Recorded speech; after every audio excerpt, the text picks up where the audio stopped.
hello ချစ်တို့ရေဒီနေ့ကတော့တမူကကရင်နှစ်တကူနေ့လေးမှာပေါ့နော်အရန်စီကားတဲ့တိုင်းသားကျေးရွာကိုအလဲတစ်ခေါက်သွားမှာပဲဖြစ်ပါတယ်ရှင်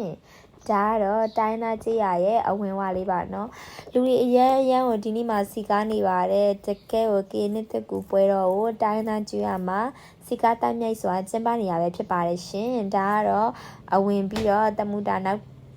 တနေရာကိုသွားဖို့ပေါ့နော်ထပ်ဝင်မဲ့နေရာလေးပါအဝင်ကတော့ချော့ချွန်းနဲ့ထဲကိုရောက်ရှိခဲ့ပါတယ်ဒီနေ့မှာဆိုရင်တော့ဝင်ကြီးလေးပေးစရာမလိုပါဘူးเนาะပြီးတော့တက်မှုကဖြောပြေးခမ်းမမှာကရင်ထုံးချင်းကလေးကိုလည်းတွားရောက်ကြည့်ရှုခဲ့ပါတယ်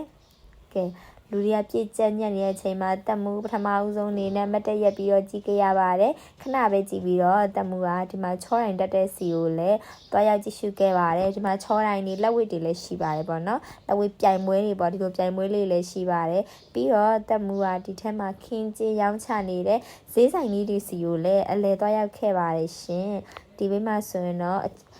အချိုရည်ဆိုင်လေးတွေအကျော်လေးတွေကောင်းငင်းပေါင်းလေးတွေအေးလေးတွေပြီးတော့အဝတ်အစားတွေပေါ့နော်ချက်နောင်တွေအဲ့လိုမျိုးကအစားရောင်းချနေရတွေကိုလည်းတွေ့ရှိခဲ့ရပါတယ်ရှင်ဒါပေမဲ့တက်မှုဘာမှမဝယ်ခဲ့ပါဘူးကဲတက်မှုပြေးပါပြီဘာဖြစ်လို့လဲဆိုတော့ဒီပူပါတယ်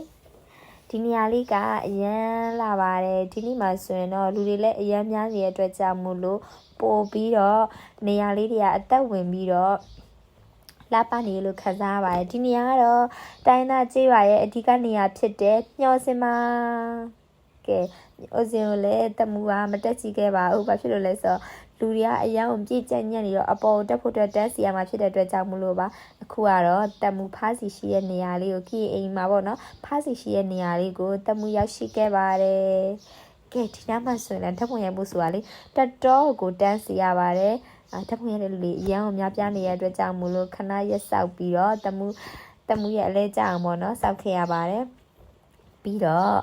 တမူရဲ့အလဲကိုရောက်ရှိပါပြီကဲဒီမှာကြည့်ဒါကတော့ဖားစီပါပြန်มาတော့မယ်ကဲဒီအဝင်ပေါက်